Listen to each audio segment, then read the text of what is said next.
Ever notice how you can be surrounded by people, friends, family, coworkers, and still feel completely alone? That's because loneliness isn't actually about being alone. It's about where your attention is, what you're training inside. Today, we're going to break down loneliness in a way most people never think about. Not as a random feeling that just happens to you, but as an emotional state you're training over and over without even realizing it. Here's the thing, most people think loneliness is caused by being physically alone, no partner, no one to talk to. But that's not true. You can be married, have kids, hang out with friends every weekend, and still feel that empty, disconnected ache. So, what's really going on?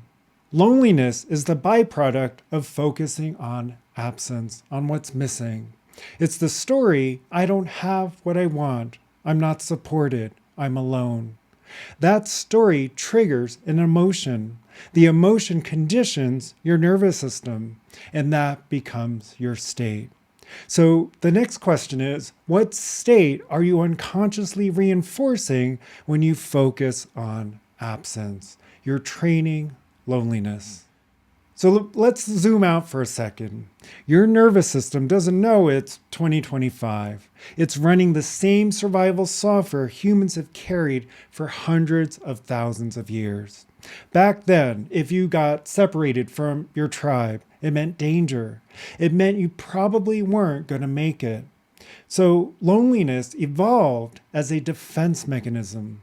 It was your nervous system saying, find people fast or else. Now, fast forward to today, you lose a relationship, someone passes away, a friend drifts apart. Your nervous system still reacts like you've been abandoned on the savannah. That's why it feels so intense, even if logically you know you're safe. It's not irrational, it's old wiring. But here's the key, wiring can be retrained. Let's make this real. Say someone you care about leaves. By breakup, by death, by distance. If you keep looping on, they're gone, they're gone, they're gone, your nervous system takes that as a command. It learns absence equals loneliness. I've seen this pattern over and over. Someone loses one relationship, and suddenly, even though they've got a dozen others around them, the only thing they feel is the void. That's not about reality. That's about attention. And attention, repeated, becomes training. So what's the state being trained here? It's not grief anymore. It's not sadness in a moment. It's chronic loneliness. Here's the pivot. Instead of obsessing on the absence, you start asking, what is this relationship now? What is it becoming? That breakup, maybe the relationship's shifting into a new phase. That death, maybe the connection now lives in memory, in lessons, in love that shaped you. It's not denial, it's redirection from absence to presence. When you do that consistently, you're training a nervous system to experience connection instead of loss, peace instead of emptiness. Remember, you're not at the mercy of the state. You're always training one. The only question is, which one? If this is landing, hit subscribe. I drop videos each week to help you train your inner world with structure and clarity. Now, I want to make a distinction here. Grief is natural. Losing someone you love should bring sadness. That's part of being human. But grief is not the same as loneliness. Grief honors connection. Loneliness erases it. Here's how you can tell the difference. Grief feels heavy, but it points to love. Loneliness feels empty, and it points to lack. And when grief gets stuck, when it turns into identity, I'm just a lonely person, that's when it becomes a trained pattern. So again, it's about where your attention goes. Focus on absence, train loneliness. Focus on presence, train love. Loneliness doesn't just affect you, it impacts everyone around you.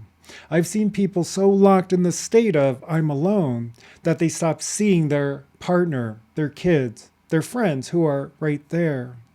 Those people start to feel invisible, not enough, and it creates a ripple. You train loneliness in yourself, and you project loneliness into your relationships. Flip it, and the opposite is also true. When you train presence, gratitude, connection, you ripple that out too.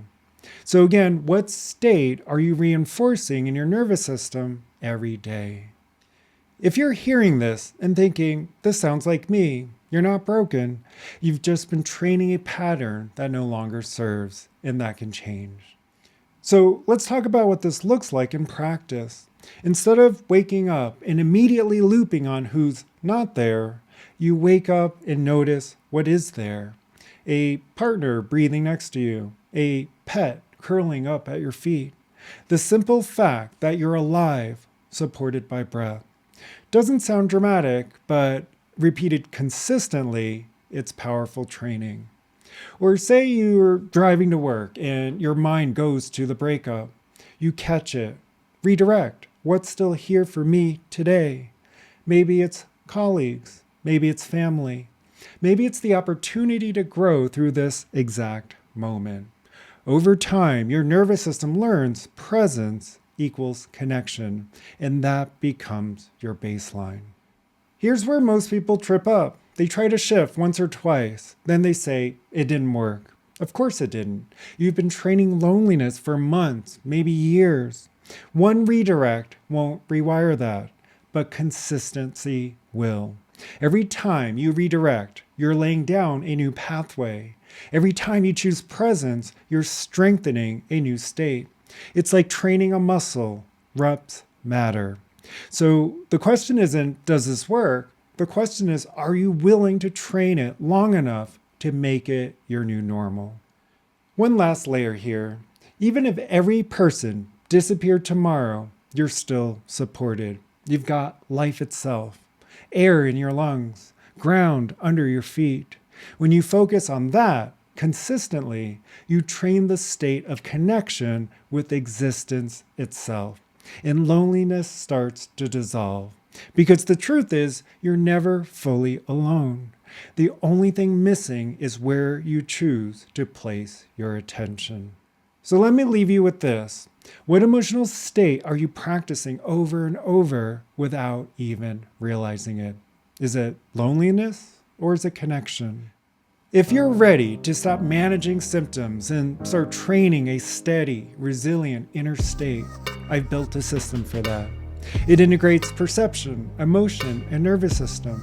So you don't just understand your patterns, you actually shift them. Links below. I also share practices weekly on Instagram at Mike Wang Coaching. And if you want more depth, join the newsletter below. Thanks for watching. I'll see you in the next video.